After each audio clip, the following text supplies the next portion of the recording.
अस्सलाम वालेकुम and welcome to my channel experience with Sher Dil. आज का हमारा मौजू है कि लोग अपनी जॉब की कदर क्यों नहीं करते। ज़्यादा बड़ी वीडियो नहीं बनाऊंगा, लेकिन आगे बढ़ने से पहले चैनल को सब्सक्राइब ज़रूर कर दीजिएगा।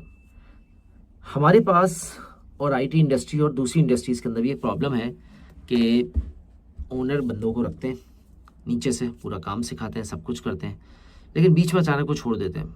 अच्छी जॉब के लिए नहीं, टसल में आके। और टसल में आके जब जॉब आप छोड़ते हैं ना, तो उसका नुकसान पता है क्या है। आपने कहा यार मुझे जॉब ही नहीं करनी। आपको ये नहीं पता कि आपके माँ बाप कैसे सफ़र कर रहे हैं, उनकी दवाइयाँ हैं, बीवी बच्चों का खर्चा है, बच्चों की स्कूल की फ़ीस है। आप घर में बैठ गए, नुकसान वो उठा रहे हैं। हालांकि घर के जिम्मेदार अल्लाह ने आपको बनाया था, घर का निगहबान अल्लाह ने आपको बनाया था, लेकिन आपने छोड़ दिया और छोड़ने के बाद घर पर बैठ गए।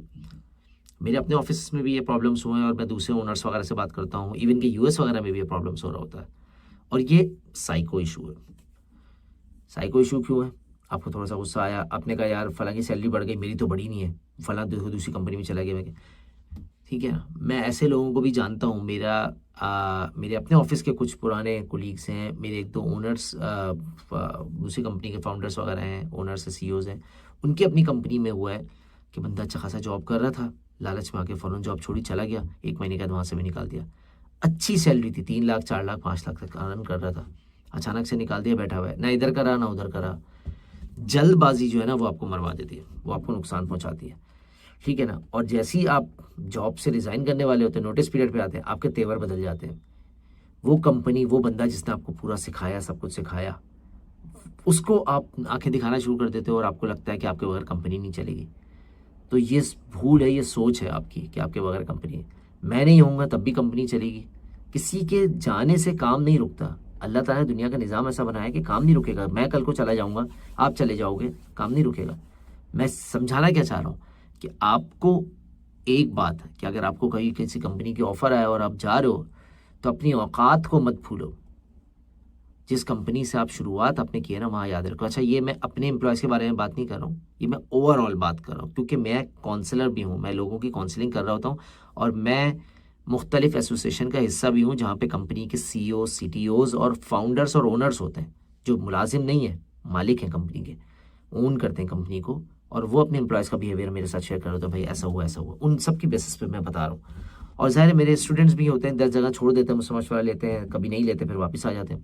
तो इस तरह की प्रॉब्लम्स भी हैं। नंबर 1, अपनी औकात आपको नहीं भूलनी। जहाँ से शुरू हुए उस रिस्पेक्ट को ना भूलें कि कैसे उसने सिखाया था जब आप कुछ भी नहीं थे।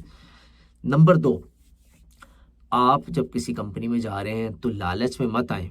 मैं ऐसी कंपनीज को भी जानता हूँ जहाँ पे बंदा 1 लाख पे काम करता है, अचानक उसको 5 लाख की ऑफर हो गई, चला गया, 2 महीने के बाद फंडिंग खत्म, बंदा खत्म। ये जो इतना हाइप क्रिएट करके आपको पैसे दिए जाते हैं, कहाँ से दिए जाते हैं? कभी सोचा है आपने कि आपको 3x 4x तक बुला रहा है वो बंदा?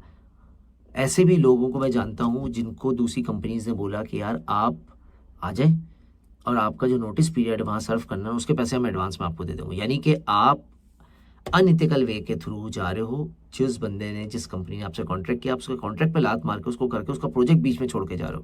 यानी कि उसका नुकसान तो कर ही रहे हो, अपना भी नुकसान कर रहे हो। क्यों?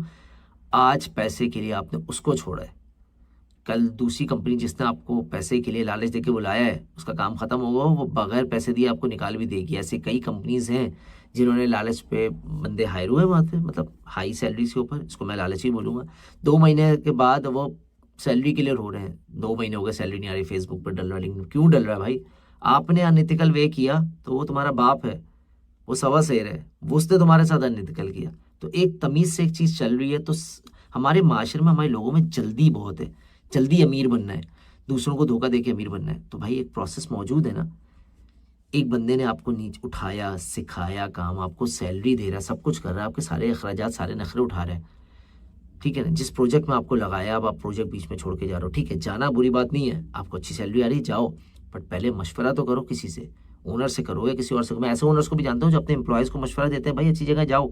मैंने खुद कितनी दफ़ा लोगों को मशवरा दिया कि भाई यहाँ मैं आउट ऑफ बजट है, एक बजट आता है कंपनी को, उससे ऊपर निकल जाए तो बंदे को राइटे जा सकता है। लेकिन ये भी तो देखिए, जिस जगह जा रहा है वो कंपनी सस्टेन है, रिलायबल है, ऑर्गेनिक ग्रोथ है, नहीं है।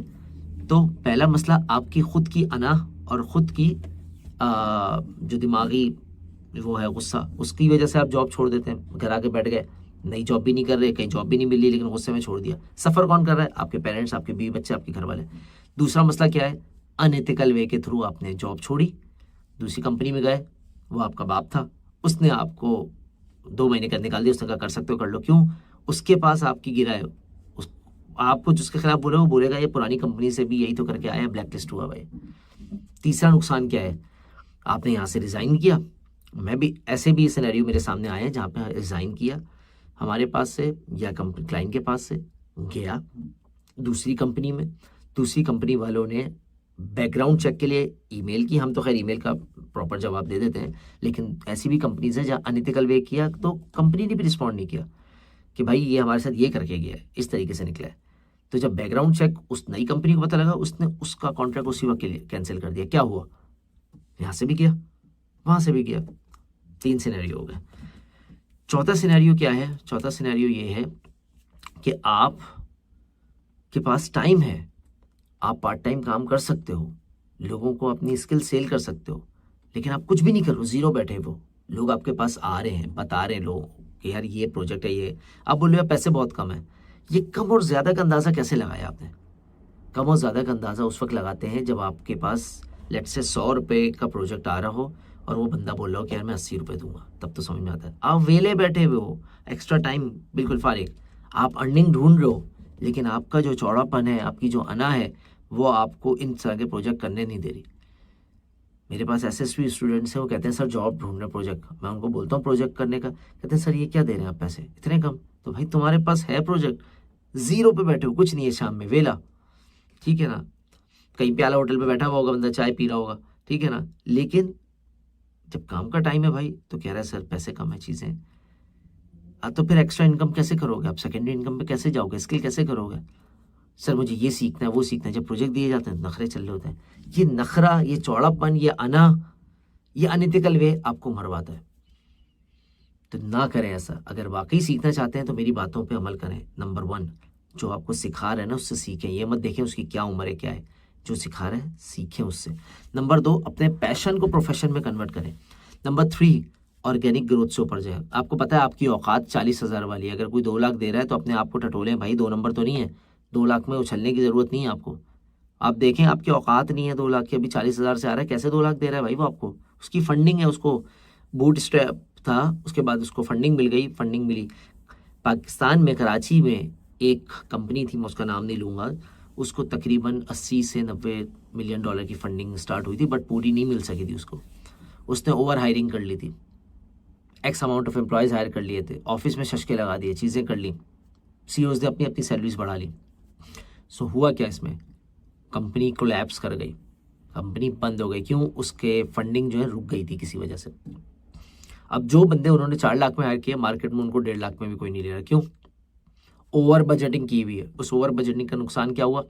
आपको तो पैसे मिल गए टेम्परेरी, लेकिन आप भी जॉबलेस हो गए। दूसरा, अब आपका मयार जिंदगी का जो है ना वो 2.5 लाख 3 लाख पे आ गया, तो 1.5 लाख वाली जॉब कैसे एक्सेप्ट करेंगे?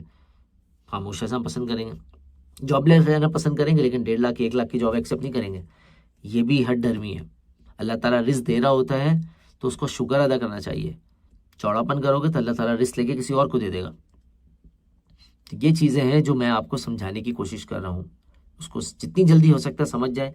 और अगर काउंसलिंग लेनी हो तो मिंटोगा के ऊपर या जीमेल पर मुझे ईमेल करके अपना जो अपॉइंटमेंट है वो सेटअप करवा सकते हैं। इंशाल्लाह मिलते हैं आपसे बहुत जल्द। Thank you.